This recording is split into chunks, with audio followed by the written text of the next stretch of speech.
rare and balanced view on politics in today's world.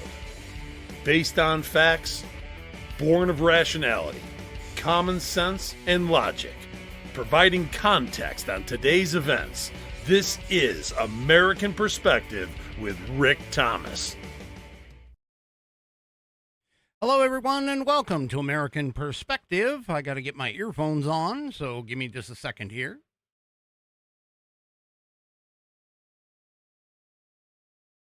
Goodness gracious, sakes alive. Oh, my goodness.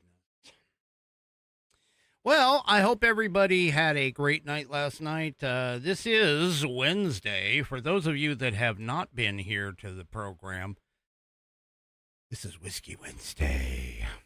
Yeah, so for those that don't know, and I'm only doing this because I know there's a couple people that have never seen the show before. For those that don't know, this show being 933 episodes in, not all 933 were of the American Perspective logo. Actually, I started off streaming called Whiskey Musings, and Whiskey Musings was done on a Wednesday and a Saturday, and I would drink. That's right, I would drink during the show. And so in order to carry on the tradition of Whiskey Musings, which, by the way, that name I'm still planning on bringing back sometime here in the near future, or, well, I won't say near future, but in the future at some point. But Whiskey Musings, in order to continue on with the tradition, Wednesdays and Saturdays are when I drink. And Wednesday, of course, is Wednesday and Saturday. yeah, Three Chevy. Three Chevy says the more we drank, the better you got. That's right. Anyway, where was I? Oh, yes. So Wednesdays and Saturdays are a hour and a half long program, while every other time that I stream is only an hour.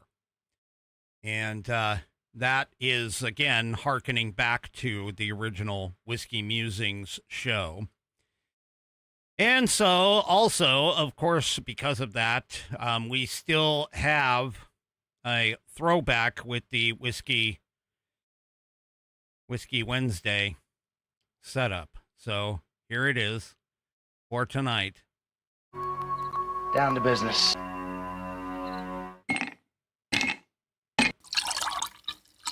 That's the nectar of the gods, baby. And, of course, it is Whiskey Wednesday. It's like Taco Tuesday, but for badasses. And that was part, not all, but that was part of the original Whiskey Musings kickoff. So there you go. Now you understand the background behind it. Well, since I lit that off, before we get into the pledge, let me go ahead and tell you, tonight I am drinking out of the Four Roses single barrel. This is one of my favorite Kentucky bourbons, for sure. And, of course, I am drinking it out of the True Grit Roots Network glass.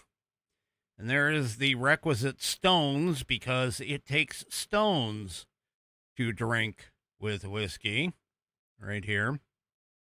So there you go. And I, of course, will do the first sip. Yeah, that's some good stuff right there. Good stuff. It's smooth.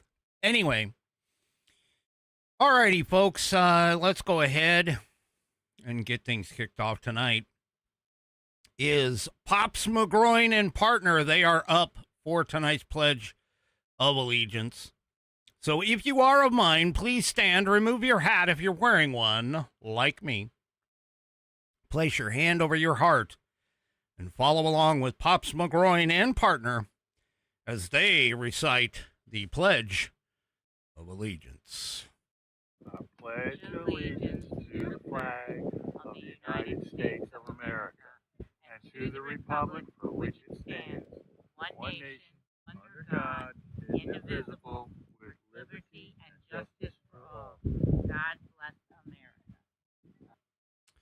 All right, and I thank you, Pops McGroin and partner. For those of you that don't know about the McGroins are a group of people that kind of popped out of the Dan Bongino show. I don't know who came up with the idea, but all of a sudden people signed up on Rumble under the McGroin name.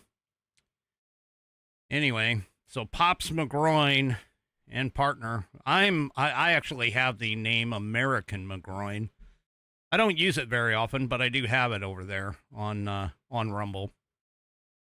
Anyway, if you would like to hear your rendition of the pledge played here on the program, all you need to do is record yourself reciting or performing the pledge in your style. Take that audio file, video file, whatever kind of file, attach it to an email, send it off to me, send it to fans, F-A-N-S, at AmericanPerspective.online. That's fans, F-A-N-S, at AmericanPerspective.online, and I will get you into the rotation.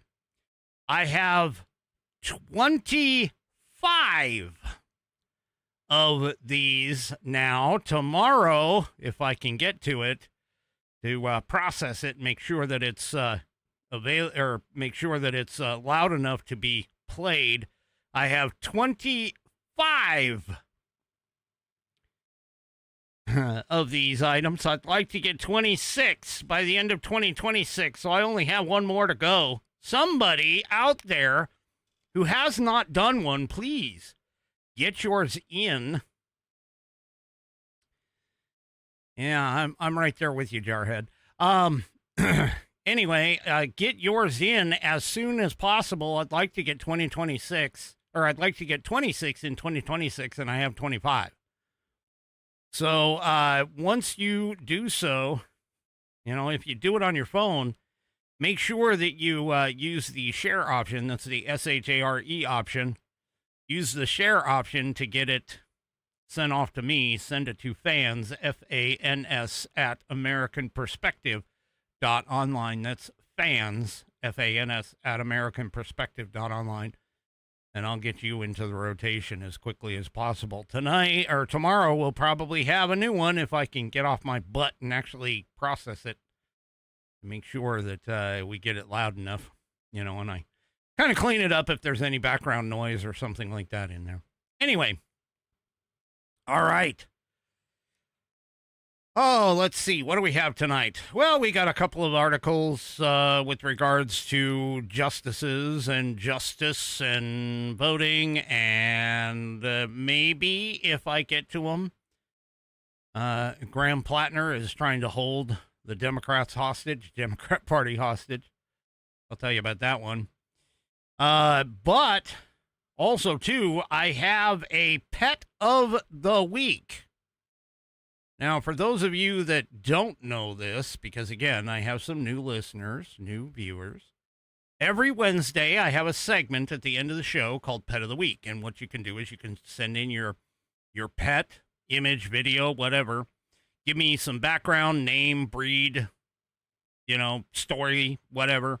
I've even had some people just send in stuff that they see. Like, for an example, we've had things like sand cranes and albino squirrels and hummingbirds and frogs, things like that. So it's pretty much wide open. I guess I could call it Creature of the Week. Well, this week we definitely have a Creature of the Week. This thing is, it's a creature. Anyway, it was submitted by 3 Chevy, so we'll be getting that at the end of the program. But first, let's talk about tonight's headline sponsor, which is, of course, True Grit Roots Network. Yeah, I got to fire the producer. True Grit Roots Network, there it is. TGRN.net is their home on the web. Now, TGRN stands for True Grit Roots Network. It is a digital radio station that you can carry with you on your mobile device and listen to all the time. We have 2 signature channels. 2 signature channels, one being Walter Trout Blues Rock Radio, the other one being Dallas Moore Outlaw Radio. And you can go and listen to them right from the browser. Go to tgrn.net, and you'll be able to go right from the browser. You can see the widgets right there. You just press the play button, and either one, and play whatever channel you want, 24/7, 365. They do specials sometimes, like for Christmas, they'll play Christmas music that we did for the Independence Day. There were all the shows, or, well, most of the shows did Independence Day stuff. Or you don't want to listen through your browser or even your smart TV. You can even do it through smart TV too. You just download the live, or set up the Live 365 app. Anyway, you can download our apps, whether it's Walter Trout Blues Rock Radio or Dallas Moore Outlaw Radio. Yes, they are two separate apps that you put on your phones or your mobile devices. You can download them from your App Store or Google Play, and you can listen to either one, Walter Trout Blues Rock Radio or Dallas Moore Outlaw Radio, whatever suits your fancy. And if you go up to the top of the tgrn.net page, you'll see on the menu bar up at the top, there is a shop button. I'm flashing it in red right now. And when you click that, you get taken over to the TGRN swag page. That's at shop.tgrn.net, shop.tgrn.net. And there you go. You get T-shirts, hoodies, and caps, all with all of the logos that are available, the various colors. Go and check out shop.tgrn.net. Pick something up and show your support for True Grit Roots Network or Dallas Moore Outlaw Radio or Walter Trout Blues Rock Radio or all three, or even better yet, pick something up for every single day of the week and show your support for True Grit Roots Network's family and every single day of the week. Go and check it out at shop.tgrn.net. That's TGRN, which stands for True Grit Roots Network. And they're based out of Austin, Texas. All right. I don't know if anybody heard about this, but apparently there was a part-time railway conductor in Tennessee. Now, I got to tell you, I was not aware that Tennessee actually had, like, really, really huge mountains. I know they have some, okay, but you got to remember this guy right here. Pointing at myself. This guy right here comes from the land of big mountains, big rivers, big oceans. You know, being in the Northwest, everything here is big. But that being the case, apparently there's a railway that is like really, really, really steep. Okay. And, you know, I know the Adirondacks have been around for a while. Those are the main mountain range over on the East Coast. They've been around for quite some time, okay? But they don't always have snow on them all the time. We here in the Northwest, most of our mountains actually have snow on them year round, you know, and occasionally they blow off steam like Mount St. Helens did back in 1980. Anyway, this railway conductor apparently had a message to the passengers, and it was recorded on TikTok. Nowadays, everybody just records everything. They're like, record it all. Anyway, like Jarhead was mentioning, I'm glad that I grew up during the time of before electronics. That's BE, before electronics. Because most of my stupid shit never got recorded. Anyway, this guy, he was a conductor for the Incline Railway in Tennessee, and he got fired. He got fired because he apparently said over the intercom on one of the trips, he said something about the Independence Day. And, well, he wished them all a happy Independence Day, welcomed any foreigners to the railway system. He says, you know, to the very, very few Americans in here, happy Independence Day, he calls out. And then he says, to the rest of you, welcome to the greatest country on the face of the planet. Now, if he'd have left it just at that, he probably would have been fine. Probably would have been fine. However, he continues, and he goes, and if you disagree, you can leave. Now, you know, I have that same sentiment. I mean, seriously, I'm even sitting here saying, and I've posted this on social media, where else in the world do you have a country that everybody hates so much that they refuse to leave it? I mean, seriously. We have so many of like the Hollywood types, the movie stars, the sycophantic idiots, the leftist lunatics, and they're all talking about how they hate America. They hate America. They hate America. They hate the fact that Trump's here. They hate America. They hate the flag. They hate independence. They hate freedom. They want the government to do all of these things for us and so on and so forth, which is not what our country is founded upon. And yet, they refuse to leave. We can't get even the people who hate the country to leave it. Well, unfortunately, apparently there were some very thin-skinned visitors to this, and they reported this guy. They reported this guy. They would look. All I'm going to say is this. I would have laughed. I would have thought that was funny, personally. And, I mean, it's not like he didn't really say anything bad. He didn't use bad language.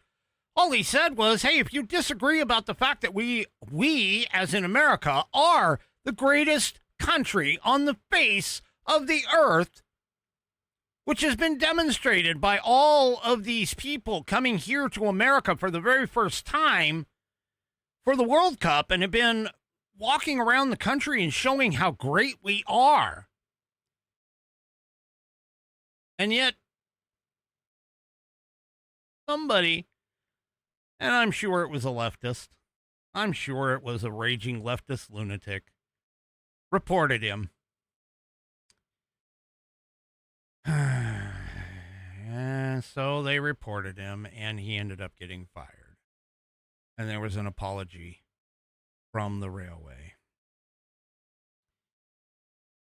And apparently, the person who did it, who recorded it, says, it just really upset me the whole time riding down. Well, that's because you're a... Ladies, I apologize for this term, but let's just put it this way. You're a pussy. The father. It was even worse. The father. Like, I'm sorry, but you're just a wimp. You're just an anti-American wimp. Because the guy was like, oh, it just really upset me the whole time riding down. And I kept thinking the company needs to know about this because he was the only one representing the company. And I just had a feeling that they don't know that he's saying this. Now, here's the thing. I'm just going to say it. I mean, and this has been my problem for I don't know how many years now. But if you're going to fire this guy for making that statement, then you need to fire every single leftist, every single athlete, every single anyone who issues words that you think are, detrimental to the company. Because what people don't seem to understand, and I've been trying to explain this to everybody, is that when you wear a uniform, you are on that company's dime. You represent that company. And so your personal opinions, your personal viewpoints, your freedom of speech is essentially suspended at that point. Now, I'm not angry over the guy getting fired. I mean, yeah, okay, he shouldn't have been. But the problem here is that if there was a leftist, if that guy was the leftist side of the aisle and said, Happy Independence Day, America, the oppressors and the stealers of this country's land from the natives, and, we need to give it back, blah, blah, blah. Nobody would have said a thing. See, that's the problem. Is that nobody would have said a thing. He wouldn't have gotten fired. He would have been fine. And that's the problem that I have, is this is a double standard. If you're going to fire somebody for something as simple as just stating a fact, if you don't like the country, get the hell out. If you're going to fire somebody for that, then you need to fire somebody for saying that we live on stolen land. Or that, white supremacy is the existence everywhere you look. Or that America in the red, white, and blue or whatever, is a horrible place and that there's racists everywhere. Whatever you want to do. If you really want to push this, you really want to push this crap, then one standard, one rule applies to everybody across the board. You're going to fire this guy for just basically saying, if you don't like the way the country is, then get the hell out. If you're going to fire him for that, then you need to fire everybody who is saying all kinds of crap. And especially the sports teams. And this has been stuck in my craw for a while. But you have all those sports teams, and the NFL in particular, where you have that idiot who started kneeling for the anthem. Yeah, get rid of him. Fire him. That's what you need to do. If you're basically going to sit here and tell everybody that, oh, hey, you know what? You represent the company. And don't get me wrong, I actually was under the same rules while I was in the United States military. Because the Army had specific rules. Hey, if you are asked questions of a political nature or a policy question or something along those lines, and you are in uniform, and that was the key. If you are in uniform, you cannot say anything. You can refer them to the U.S. Army, in this particular case, the U.S. Army media office or whatever. See, that's the thing. That's the exact thing. That when you're wearing that uniform, whatever it is, and you're representing the company, your personal feelings, your personal opinions, your politics, whatever, you throw them out the window. You put them on hold until you leave and take that uniform off and are no longer representing that company. Now, I'm not saying that you need to stay, that represent that company 24 hours a day, 7 days a week. No. But when you are no longer on duty, then you're fine. It's no different than when I was, and whatever you do, don't advocate or advertise who you work for necessarily if you do something. If you're doing something that could potentially get you let go, whatever you do, don't tell everybody where you work. I mean, that's like really stupid.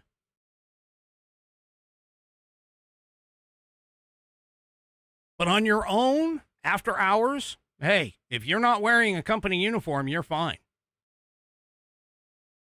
I mean, when I was doing jobs for another organization, this was a while ago, when I was doing jobs for another organization and I had shirts that had their logo on them, and I would be traveling, I made absolutely certain that I was not wearing those shirts if I went down to the hotel bar. Because if anything would have happened, or if I had gotten out of control, let's say, and something happened, that would reflect poorly on the company. So no logos. I'm sorry, not going to wear any logos or anything else. Now, what's different about this show is the fact that I actually own the show. So everything that the show does is a reflection on me. And I frankly, if you met me in real life, IRL, baby, if you met me here, I'd be no different than what I am behind the mic. So you're getting what you're getting. Anyway. See, this is part of the problem. And I hope that this guy, has the ability to potentially, I don't know, maybe get his job back, or maybe he doesn't care. Maybe he did that because he knew he was going to get fired, and he just said, you know what? F it. Whatever his purpose was. And by the way, he came out and said, no, I didn't mean it meanly. I meant it more as a kind of a laughing joke. Well, again, just keep in mind, if you're wearing somebody's uniform, if you're wearing somebody's logo, you've got to represent that country or that company. Oh, that country too. So anyway. All right. Well, enough about that. I'm sorry the guy lost his job. He shouldn't have lost his job for that. I mean, I could have imagined he could probably have gotten just like a letter of reprimand or something along those lines. But anyway, well, let's go over to the international desk really quick. Iran. Yes. The MOU is effectively dead. Donald Trump told Iran's representatives at NATO in Turkey, or told Turkey, I don't know who he told. He told somebody. He says, hey, you know what? Strikes are probably going to come tonight. Well, that's what's happening right now. U.S. has launched another round of strikes on Iran. Yeah, everything's, I guess maybe Trump has finally said, you know what? I tried. And, look, and this is all I'm going to say on this before I move on, because I got a ton of other stuff to go through. The countries in the Middle East,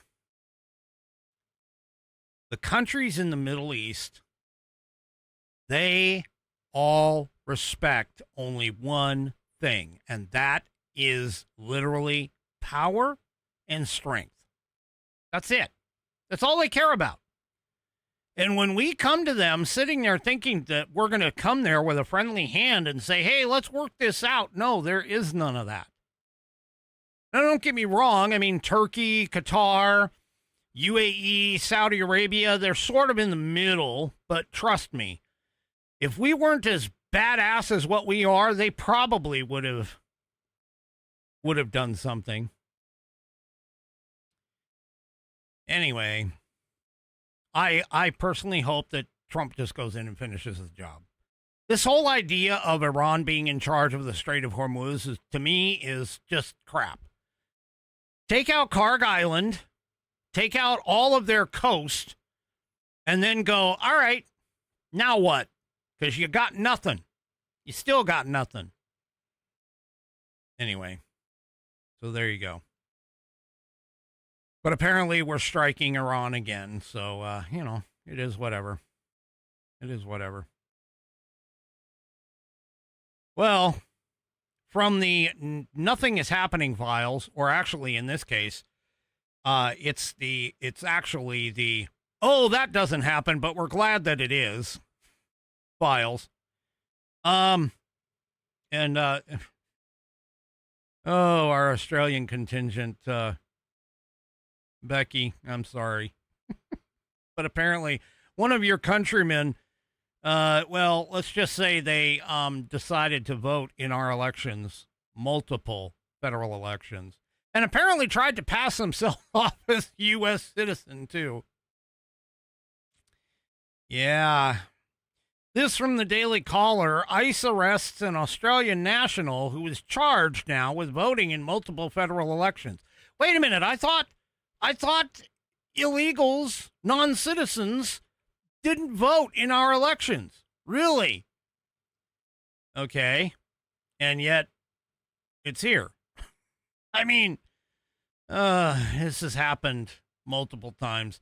All right. Her name is Denise Natalie Migliore. She's a lawful permanent resident from Australia, meaning that she came here and got lawful permanent residency status. Kind of like, Wong Kim Ark's parents. Yeah.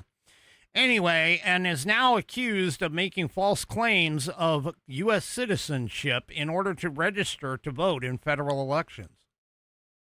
Yeah. All right. Mike Lee, Senator Mike Lee, says absolutely right. Well, this is Rand Paul. This is like Rand Paul initially posted on X. Here, let me get it zooming in because nobody can see that. So there's Rand Paul's post originally. He says, I keep hearing that voter fraud involving non-citizens is rare. So why bother verifying citizenship at all? He says, my answer is simple, because Americans deserve certainty, not assumptions, about who is voting in their federal elections. And then he continues talking about the Save America Act. Well, Mike Lee, who sponsored the Save America Act, says absolutely right. If every single vote counts, then every illegal vote does too, canceling the vote of a real American citizen. He says we need to restore trust in our elections and pass the Save America Act. Now, again, just to remind everybody, the Save America Act is supported, in terms of the voter ID, is supported by 83% of Americans. That's 89% of Republicans, 71% of Democrats, and 83% of independents. So pretty much, just about everybody, for the most part, except for the leftist lunatics that are out there. Yeah. Anyway. So, hey, it's not happening, but it's good that it is. So, there you go. Now, the authorities alleged that Migliore then cast ballots in 2022 and 2024 in Louisiana, according to a press release from the U.S. Attorney's Office for the Eastern District of Louisiana. Federal grand jury indicted Migliore on June 11th, charges of illegally voting in a federal election and making false statements to register to vote. Well, there you go. There you go. Agents with the Homeland Security Investigations New Orleans office arrested Migliore at the federal courthouse in New Orleans on July 1st following an investigation. So there you go. Yeah. Again, it's not happening. No. Why would an illegal vote in an American election? Because it's going to put them into jail for a year. Oh, really? Oh, really? And hey, Jarhead, that is a very profound statement. Jarhead says, if anyone says that a few hundred votes don't matter, remind them of the Bush versus Gore in 2000 and all of the hanging chads. Yeah. Or we'll also remind him of Georgia, who essentially, because of a procedural error, certified 315,000 votes when only a little more than 11,000 votes gave Biden the win back in 2020. Now, they say that wouldn't have invalidated the votes, but I'm sorry, if you don't follow processes, then either the vote counts or the vote's invalidated. If you're not following process, that would mean that the vote should not count, period. Anyway. Well, heading into the elections, the Department of Justice, Harmeet Dillon, yes, Harmeet Dillon, has sent out an official warning. All right, state elections officials, guess what? If you guys allow non-citizens to vote, you could be subject to criminal liability. So you better be on the ball. Well, they're not wrong. I mean, if it is, it's kind of like culpability whenever you have like a business, like let's say for an example, and I'm just making or pulling this one out of the air here, but let's say somebody goes to a pawn shop or goes to a gun store, buys a gun, and while they're in there, they look at the person behind the counter and they say, hey, you know what? Is this gun really good for hunting people? Because that's what I want to do. I'm going to go hunt people. And the gun owner goes ahead, or the gun store owner goes ahead and sells the gun, knowing that the person is going to go hunt people. And then that same person is charged with murder later. Well, you're an accessory before the fact. And you can get in some serious trouble with that. So, yeah. Yeah. I mean, that would be incredibly stupid. Somebody walking in and saying, yeah, I'm buying this gun to shoot humans. And then go and shoot somebody. Yeah, that would be really stupid. Anyway, the Department of Justice has sent letters to election officials across the country warning them that they could be charged if they let non-citizens receive ballots or vote in elections. Now, that's interesting. Let non-citizens receive ballots. Because California just does blanket mail-in sending. It sends ballots to every address, is what I understand. Whether there's a registered voter there or not, they send it out to that same place. They like blanket it. They don't give a crap. It's like, hey, we're going to kill a few million trees here, and then we're just going to send this out to everybody. Yeah, okay. Kind of odd. Kind of odd. Yeah, and another thing, boy, Jarhead is on fire tonight. He pointed out that in most elections, 60% turnout is great. And he goes, in 2020, we had areas in Pennsylvania that had 112% turnout and nothing was done. Yep. Well,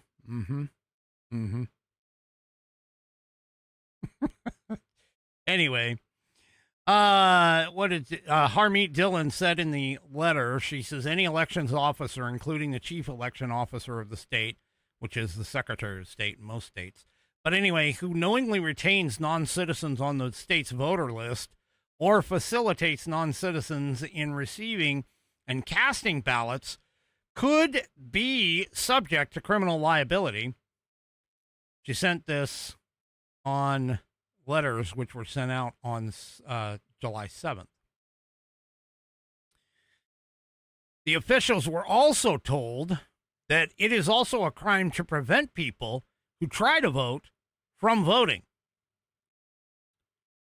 Okay. It should have said it was a crime to prevent citizens who try to vote from voting. Dillon also outlined various laws that set forth requirements of state and local elections officials regarding voter lists. Like, we encourage you to contact us to discuss what steps your state should take to maintain clean voter lists as required by law. So there you go. A DOJ spokesperson told the Epoch Times, that's where I'm getting this, in an email, the department sent these letters to all 50 states and the District of Columbia, asking for voluntary compliance in a timely manner with their obligations under federal law to ensure that only citizens vote in federal elections. I know of a way to make it to where only citizens vote in elections. You have in-person voting, vote with a government by government, I mean federally issued ID. That means a passport. Yep. The federally issued ID that proves, without a shadow of a doubt, citizenship. And by the way, all these leftist idiots, like, what's his name? Hair Gel himself in California. Yeah. Who says that, my wife can't vote because I don't even know where my own birth certificate is. Actually, Bonnie, it's not. A driver's license is required to drive everywhere federally, but it's not an actual federal ID. It's issued by the state. And most states don't even have requirements to check citizenship before you even get them. So I'm sorry, but no. It's got to be, to me, it's got to be either real ID, which is federal requirements, or passport, one or the other. And honestly, I personally believe a passport should be issued to everybody over the age of 18. Just issued, period. Everybody gets one. There's none of this, you can kind of have one or not have one. No, just issue passports to everyone like they do in every other country. Just issue a passport to everybody over the age of 18. Anyway, yeah, Newscomb. Anyway, as I was saying, Newscomb and a few others who sat there and said, hey, my wife doesn't even know where our birth certificates are. You can renew those, or you can get those online. You can get them online. I mean, it's 5 minutes and you could have it shipped directly or sent directly to your house. It's exactly what I had. I went to go get my passport. My birth certificate was literally a piece of paper that was like 5 by 9. It looked like a notepad, but it was given by the church because I was born in a hospital that was church affiliated. And so it was given by the church. It was not an official birth certificate. And so I couldn't use it to get my U.S. passport. So I had to actually order mine from the state. So there you go. Anyway. All right. Enough about that.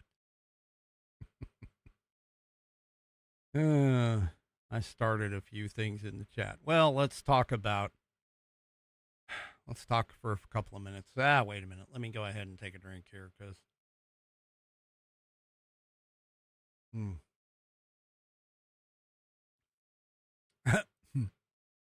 oh, of course, 3 Chevy. So you weren't officially born? No, I was made. When they made me, they broke the mold. That's what I tell everybody. I'm so perfect. Sometimes it scares me. Oh, there you go.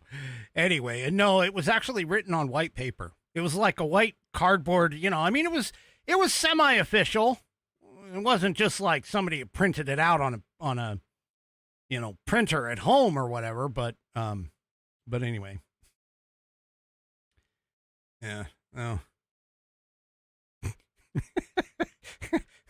Jarhead, were you hatched?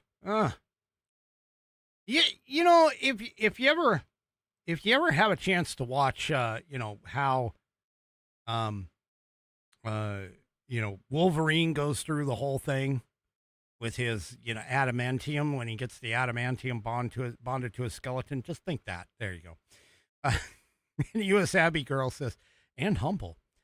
Humble brag here and there, it's just, yeah. Anyway, all right. I have a problem with SCOTUS. I really do. And it's not with all of them, because let's just face it. There's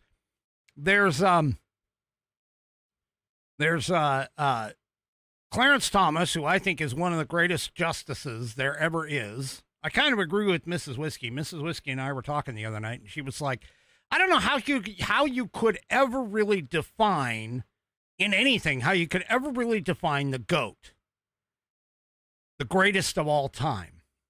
And I kind of agree with her because different people served or played in, because we were talking about sports at this point, played at the same, played in games that had different rules. Maybe they were different rule sets, all kinds of stuff that's out there. And, you can't really necessarily, everybody could say, hey, Babe Ruth. Come on, Babe Ruth and baseball.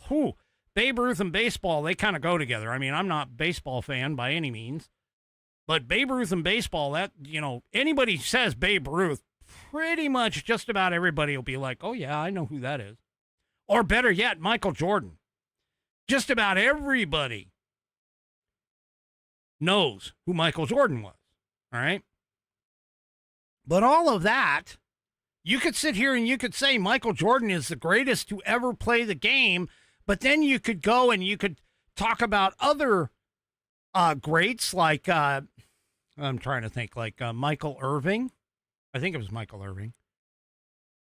I don't remember. Anyway, I'm not really much of a basketball fan or sports fan digging into it, but still, you could mention somebody from another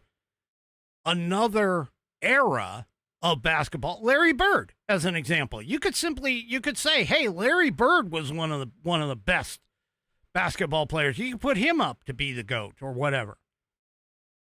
You could even say something like, Michael Jordan was great for the 80s. Michael Jordan was great for the 80s, but when you look at today, you could talk about, I don't know, who is that idiot that tries to act like he knows all kinds of crap, even though he never really finished. I don't even think he finished high school. LeBron James, that's who I'm thinking of. Okay? Yeah, seriously, I'm getting like in the chat here, in the Rumble chat, I'm getting things like, Pete Rose for baseball. You got John Elway, you got Tim Tebow, you got Peyton Manning, you've got, who was the guy for the Patriots that was part of Deflategate? I can't even think of his name now. I recognize his face, but that's it. Anyway, the point that I'm making is you could sit here and you could have arguments all day long as to who the GOAT is. And you can't, Tom Brady, Jerry Rice. Yeah, you can't put every single one of them up against the other because there are so many other variables that are tied in at the same time. But in my personal opinion, one of the greatest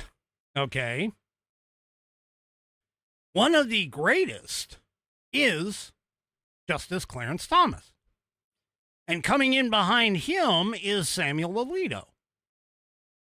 Now, the rest of the court, for the most part, Gorsuch, yeah, he kind of is on the conservative side, but he doesn't necessarily follow the Constitution all the time.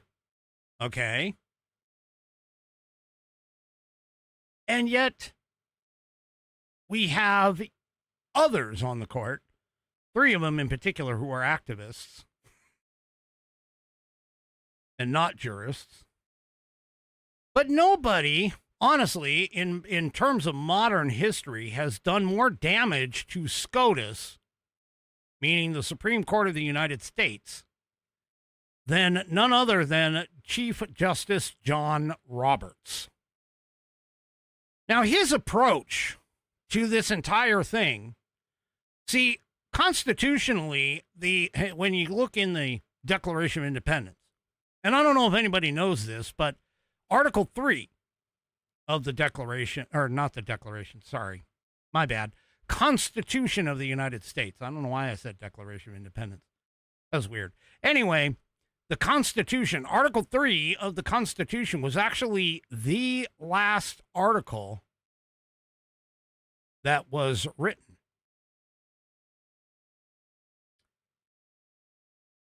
It was the last article that was written.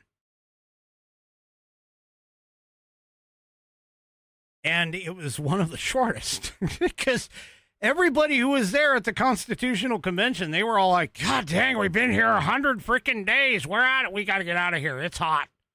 Because they didn't have AC back then. So they're sitting there in the sweltering heat in Pennsylvania at Independence Hall, and they're going, "Oh my gosh, it just happened. Oh yeah, it's so hot. We want to get out of here. We don't want to be locked up in this hall anymore." Anyway, the purpose of SCOTUS is to look at the Constitution, look at the historical significance of the Constitution, what things actually mean, to draw from other outside sources of information and truth to apply to the Constitution in order to understand what the Constitution actually means.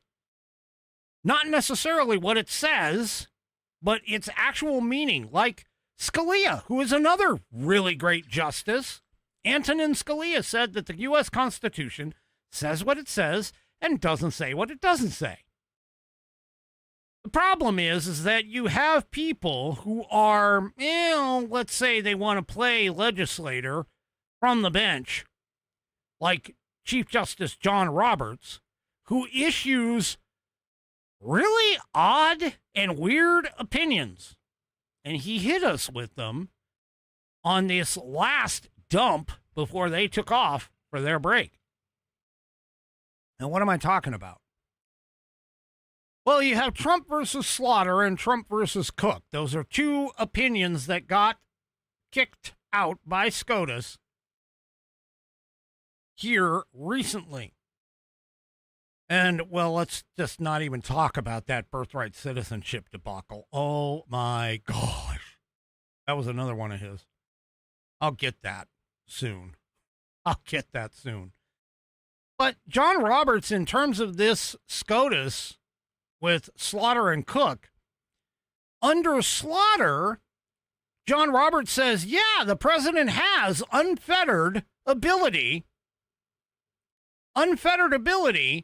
to fire anybody that he wants. I mean, that's exactly what the Constitution says. The Constitution says the office of the president or the office of the executive is vested in one individual. That's the president. Now, the last time that I went through civics, you have three branches of government. You have the legislative branch, which is made up of Congress, two houses, Senate and House of Representatives. Okay. Then you have the judicial branch, which the judicial branch is the SCOTUS. Hello. And the third branch is the executive. Now, the executive is not broken up into, oh, yes, by the way, you have the president and the vice president, and then you have all these independent agencies that are all part of the executive. And the independent agencies, they can do things, but they're not responsible to anyone other than the executive, but they're not really responsible to the executive because they're actually responsible to other people, like SCOTUS, or they're responsible to, so on and so forth. I know I'm kind of drawing this out, but you need to really and truly understand this.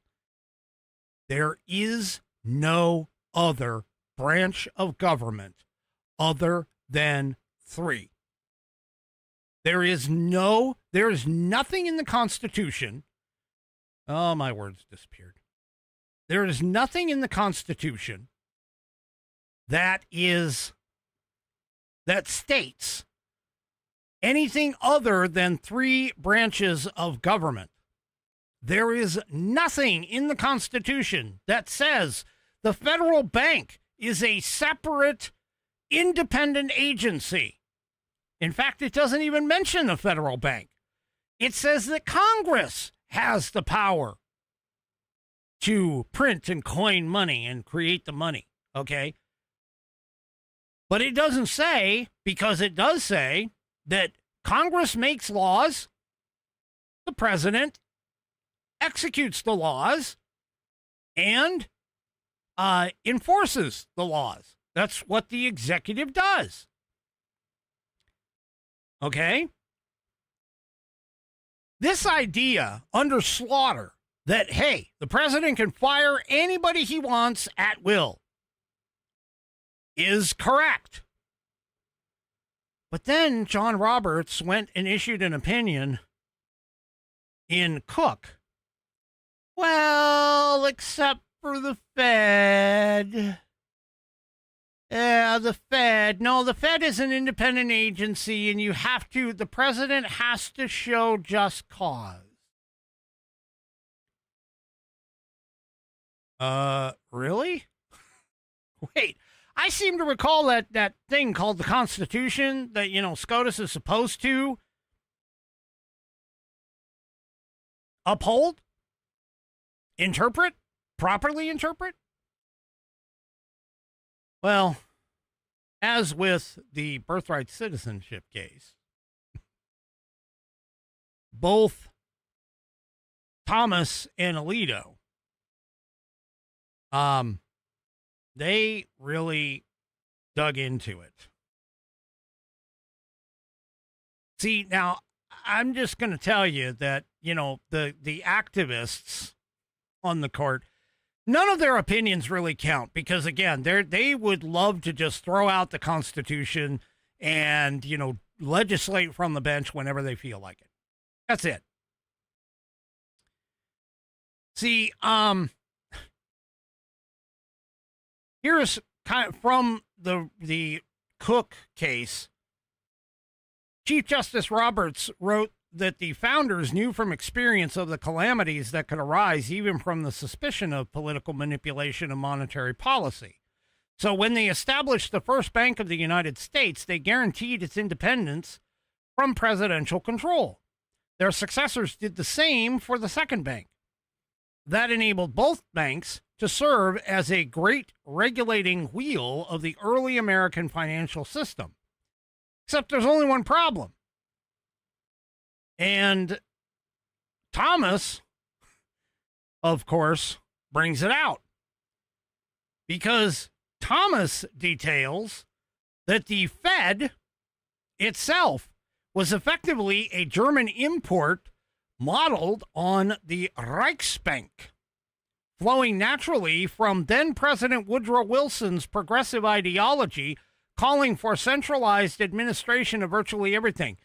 Now, folks, let me just point this out to you, okay?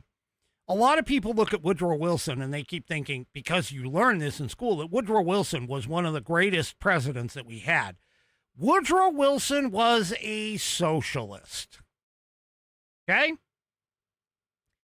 In Woodrow Wilson's view of America, he did not view the Constitution as the guiding document with three co-equal branches of government. His view of the Constitution is Congress and the judiciary are underneath and behind the president. The president can do everything and anything and anytime he basically becomes what is essentially a controlling king. See, in Woodrow Wilson's mind, the president was the most important person.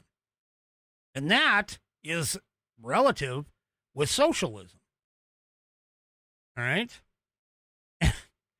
In Wilson's idea was that Wilson himself, as president, could rule over the country without interference from Congress or anybody else.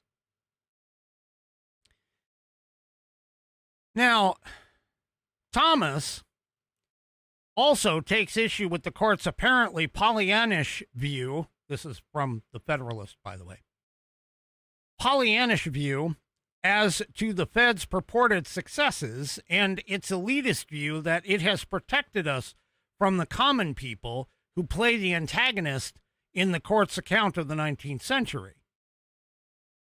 Now, he continues to also explain that the Federal Reserve Board of Governors was endowed with executive powers, which basically means, and this, by the way, is kind of where the IRS sort of sits as well.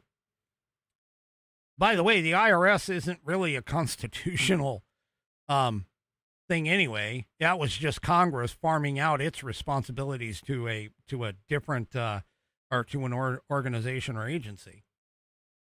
But the thing about it is that, and Thomas is right, is correct here, okay, is that the Federal Reserve Board of Governors was endowed with executive powers, and contrary to the 5 justices who think that the Fed is by itself an independent agency, he goes, it fundamentally differs in nature and design from our first 2 national banks, which set neither monetary policy nor regulated, held reserves for, or served as a lender of the last resort for any of the other financial institutions that were out there. So historically speaking, the Fed is the 3rd national bank that we've had. And the first 2 didn't do anything that the Fed is doing. Now, Thomas says that given that the Federal Reserve Board of Governors holds such powers, meaning the executive powers, he says that the court's insulation from the Federal Reserve Board of Governors from firing conflicts with the president's Article 2 powers, meaning again that the president is the executive and the president can fire anyone at will. Thomas writes, if the court prefers an independent Federal Reserve Board, then its issue is not with the president, but actually with the Constitution. Regardless of whether unaccountable executive officers like Cook would better govern the economy, the framers rejected such a promised land of technocratic governance. Instead, they chose government by the people. As a court, our duty is not to second-guess that decision, but to uphold it.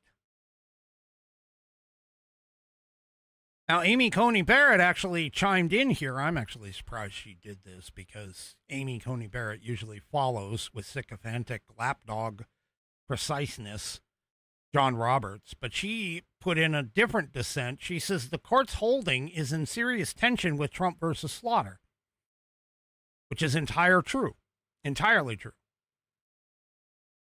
That Trump versus Slaughter says, hey, the executive can fire anybody at any time and at will. But here we have in Trump versus Cook, nah, you can't really do that.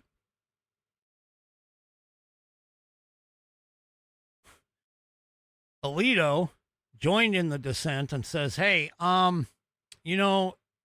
is before us is simply an application for a stay pending appeal, and the court should have granted or denied that application in a brief order last fall. The nascency, that's Nascency, just to spell it out. Anyway, nascency of this lawsuit and the novelty of the issues it presents militated against holding oral arguments and issuing a comprehensive opinion at this juncture. So, yeah.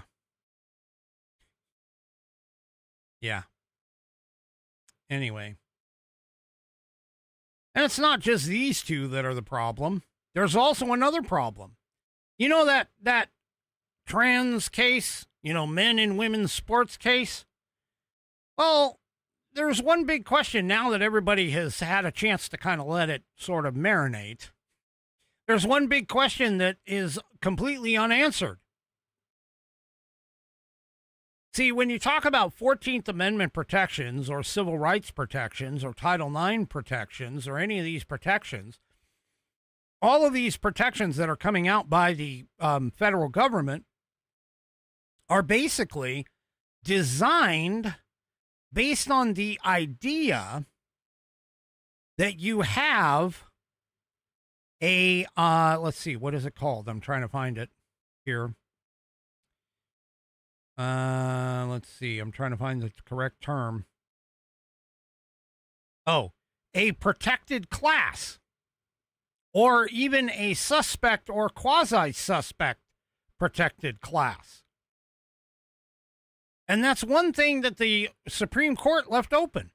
They basically said, hey, states, you guys can choose, which rightfully so, don't get me wrong, I'm not arguing this, but rightfully so, okay?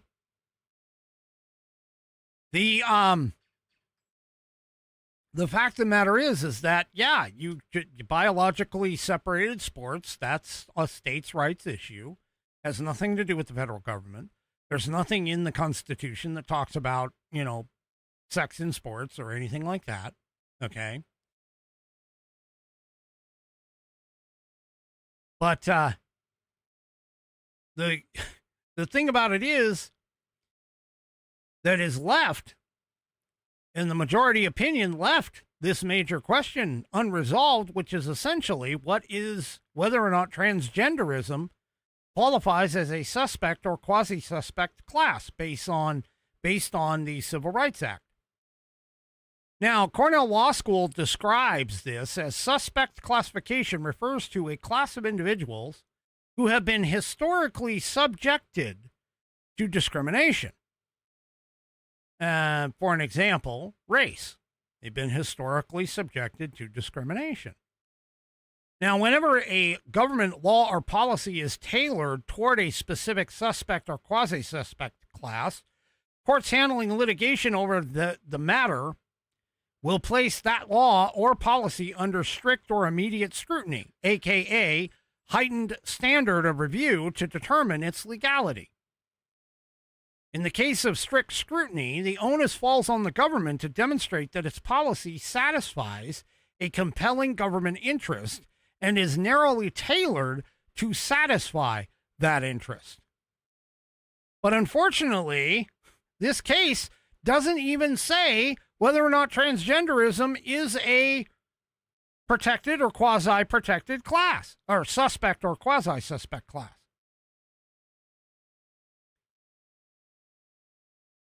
So, yeah.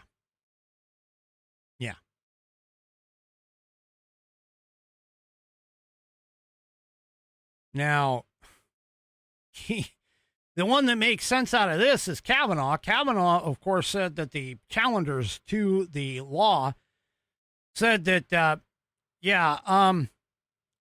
transgenderism doesn't recognize and those laws that are being brought forth before the court do not classify based on transgender status, but on biological sex. And even if the laws make a transgender or gender identity classification, the court has not previously held that immediate or other heightened scrutiny applies to transgenderism or gender identity classification. So, yeah. And they're basically, by the way, he agreed with Alito and Barrett, as well as Clarence Thomas, who basically said that those three collectively argued that transgender status does not warrant heightened scrutiny, and that courts should use rational basis review, which is a less stringent test, when considering such cases.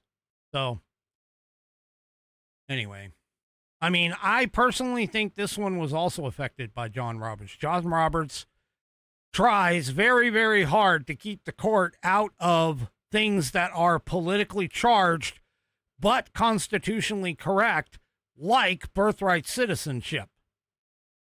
See that birthright citizenship case? I've made the case on this program. You can go back and take a look at a couple of my past episodes where I've covered it extensively, so I'm not going to cover it here. But again, historically speaking, birthright citizenship is more than just being born inside the borders of the United States. Period.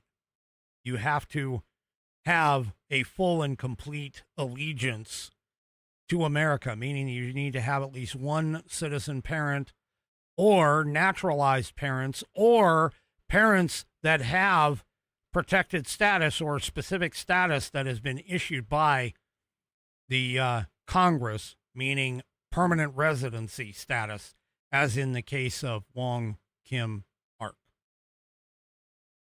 All right. Well, for those of you who have been paying attention, there was a issuance of, we have so many things that are called SAVE. This is amazing. But there is a systematic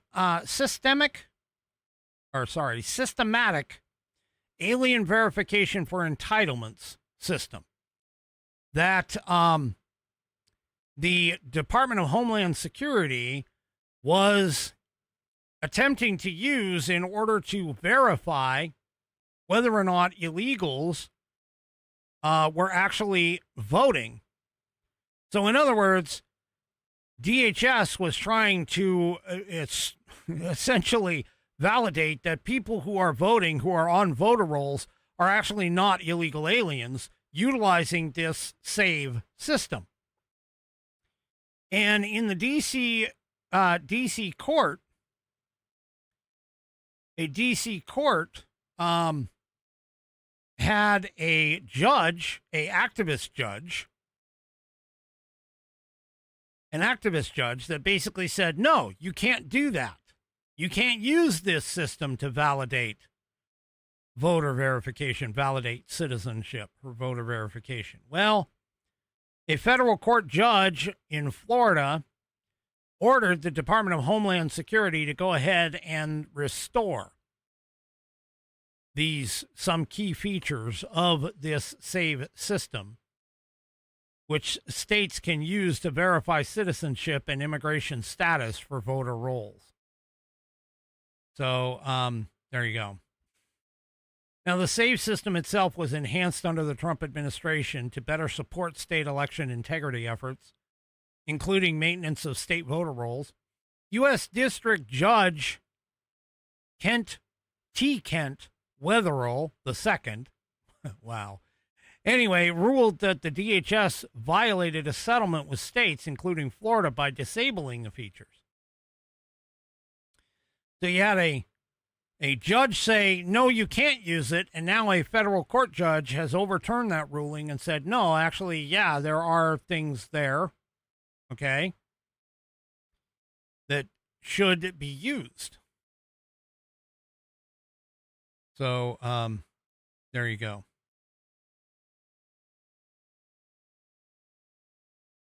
So that's cool.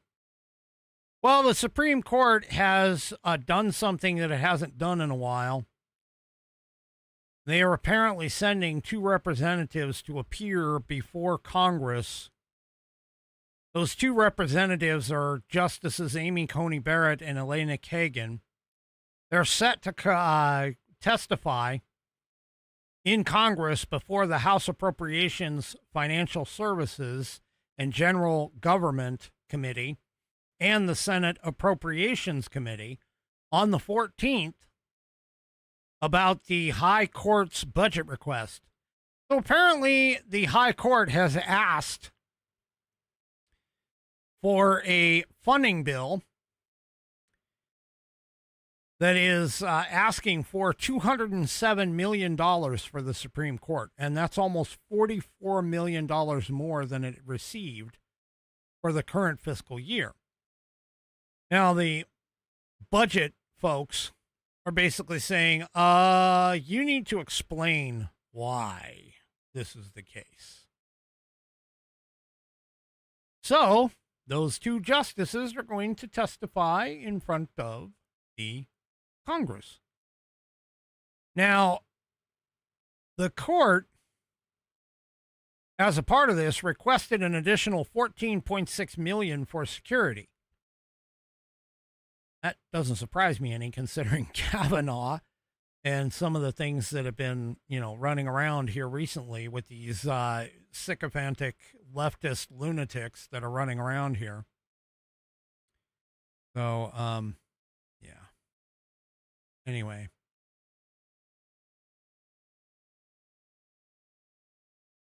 So there you go. But, yeah. The representative Tom Cole, who is a Republican from Oklahoma, and is the committee chair for the House Appropriations Committee, He basically is saying, well, you guys, everybody on this board, folks, you need to only ask about the budget. You need to refrain from bringing up any particular cases. How much you want to bet the Democrats on this committee say, yeah, screw that. We're going to ask about these other things. Yeah. Anyway. So the justices, by the way, haven't appeared, any of the justices haven't appeared before SCOTUS since 2019. That was the last time that they testified. And the last time that they testified before Congress on budget requests was back in 2011, according to SCOTUS blog. So, yeah, there you go. Anyway, we'll have to see. We'll have to see what happens here in terms of their threats and justices and the issues that they have, because also don't forget the mass protests that took place in front of the 6 conservative justices' private homes after the Dobbs decision was leaked. Remember that? And then, of course, the assassination attempt on Kavanaugh in June of 2022.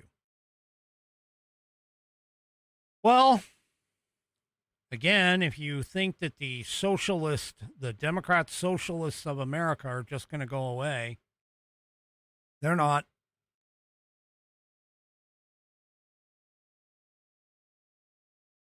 And in fact, they have become more bold. I think the term is actually emboldened. Since they won big in New York and Colorado,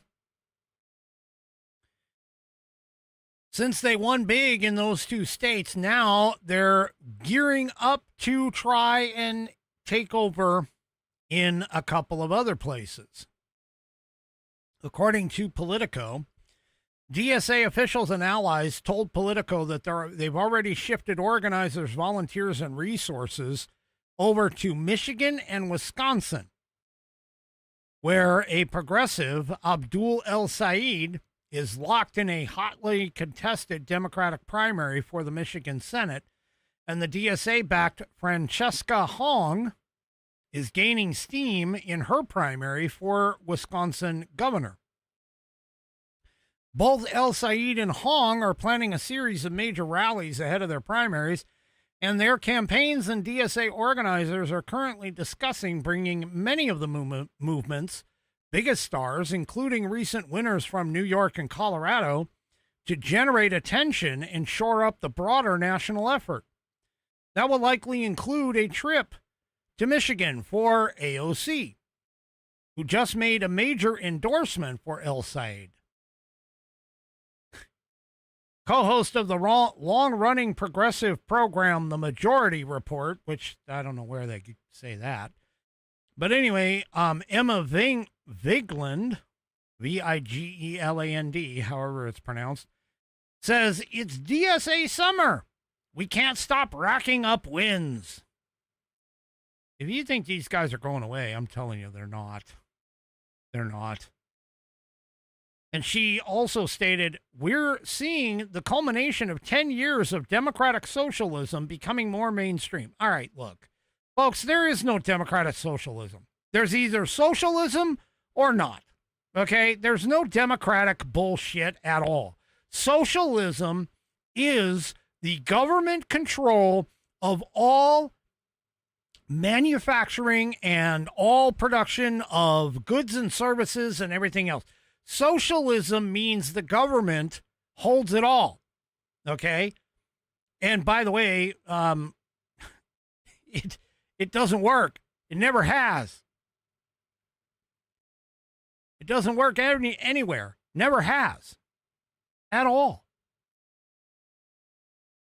So, yeah. There is no Democrat anything. There's no democracy. There's no mob rule. There's no, which is what a pure democracy is. There's no voting. There's no people's will at all with socialism. It's the government controlling everything, the means of production. That's what socialism is. Communism is class warfare that leads to socialism. And Marxism starts with communism and then goes to socialism. Yeah. Anyway.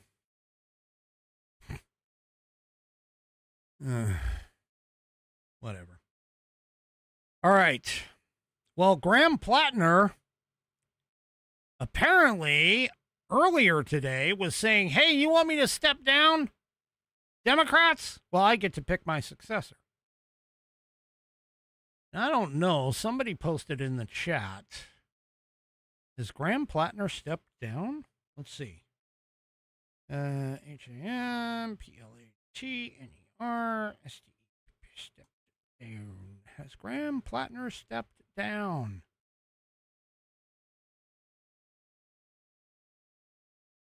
Ah, he has.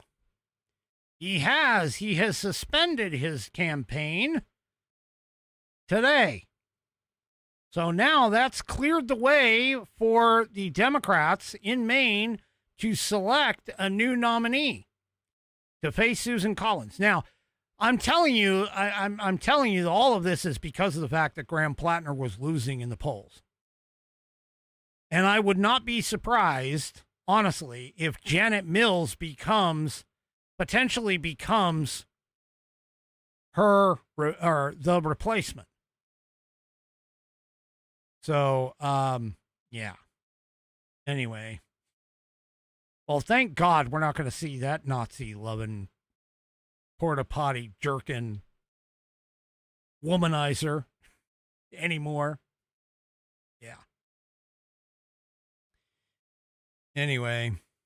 So now, according to Ask Leo, Leo says the replacement process is that the Maine Democratic Party voted to hold a nominating convention to choose a new candidate, as state law requires a replacement to be named by July 27th if the original nominee withdraws by July 13th. Potential contenders already expressing interest or filing paperwork include former State Senator Tony Jackson, Secretary of State Sheena Bellows, and former CDC Director Nirav Shah. So apparently you have to file paperwork, and then they're supposed to have a replacement be named soon. So there you go. The key here is because of the fact that if they lose Maine, if Susan Collins retains her seat, that essentially means that they will lose the states or the U.S. Senate. So they got to do the Democrats have got to do something for that. So anyway, all right, let's go ahead and get on to the happy point of the show, which is tonight's pet, well, in this case, creature of the week.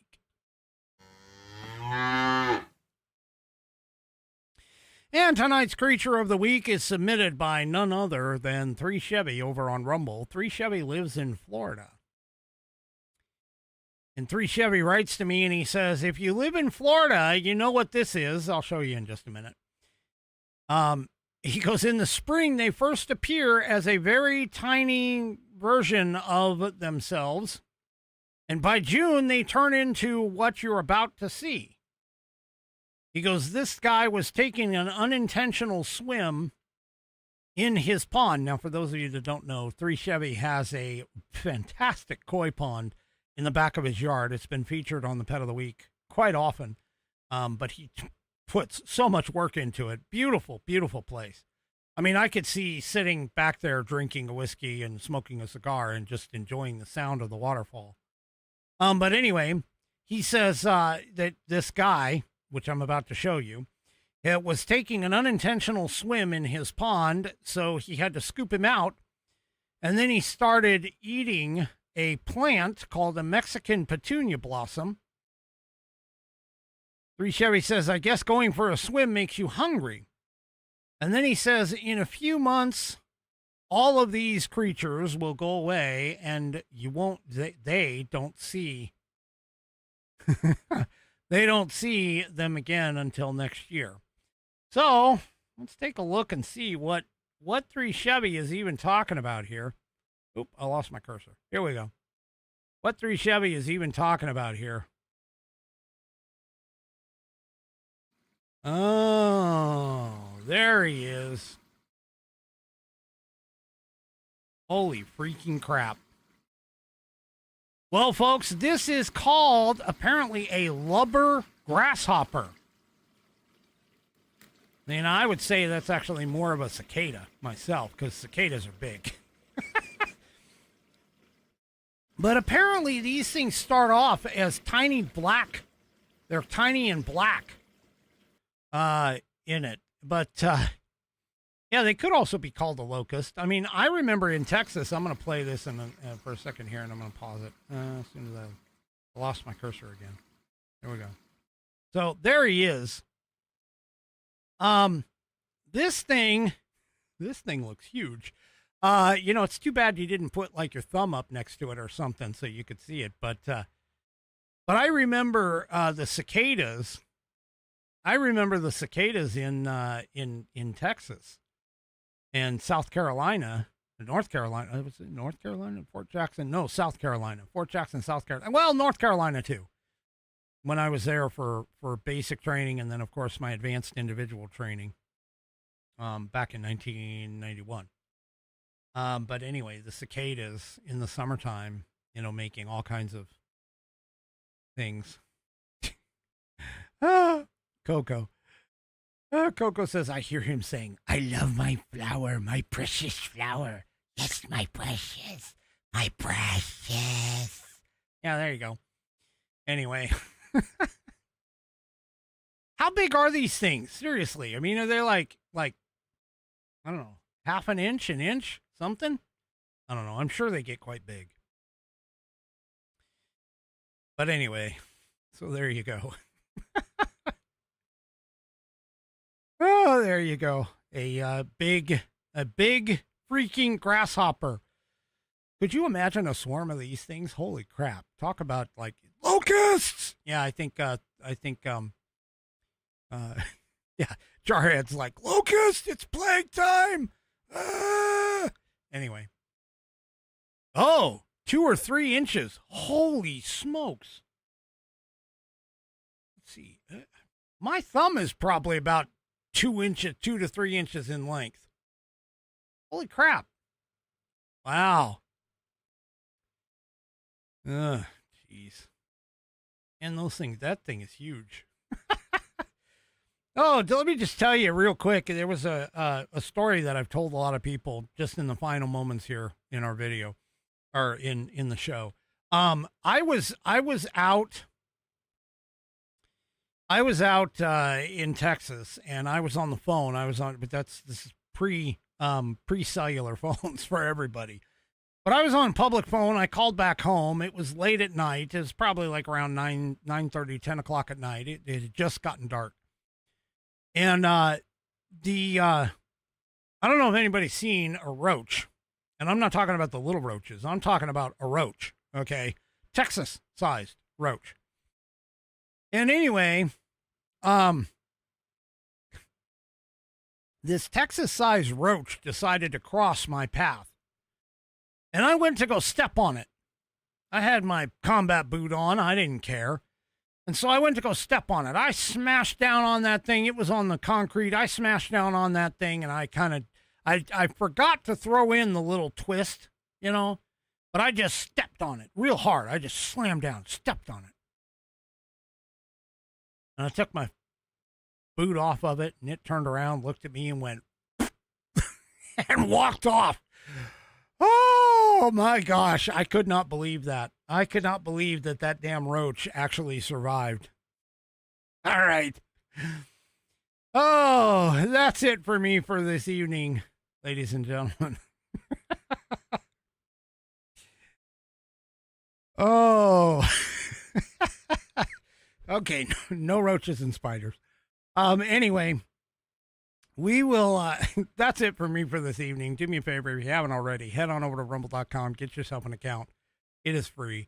And once you are signed up and signed in, make sure that you search for and follow the American Perspective channel by hitting that green follow button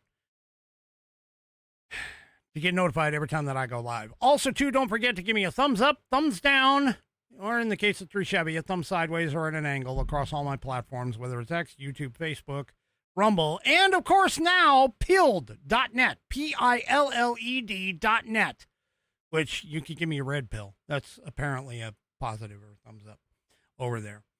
We will see you tomorrow night, 5 p.m. Pacific, 8 p.m. Eastern Time, right here on American Perspective. Have a great rest of your evening, and good night, everybody.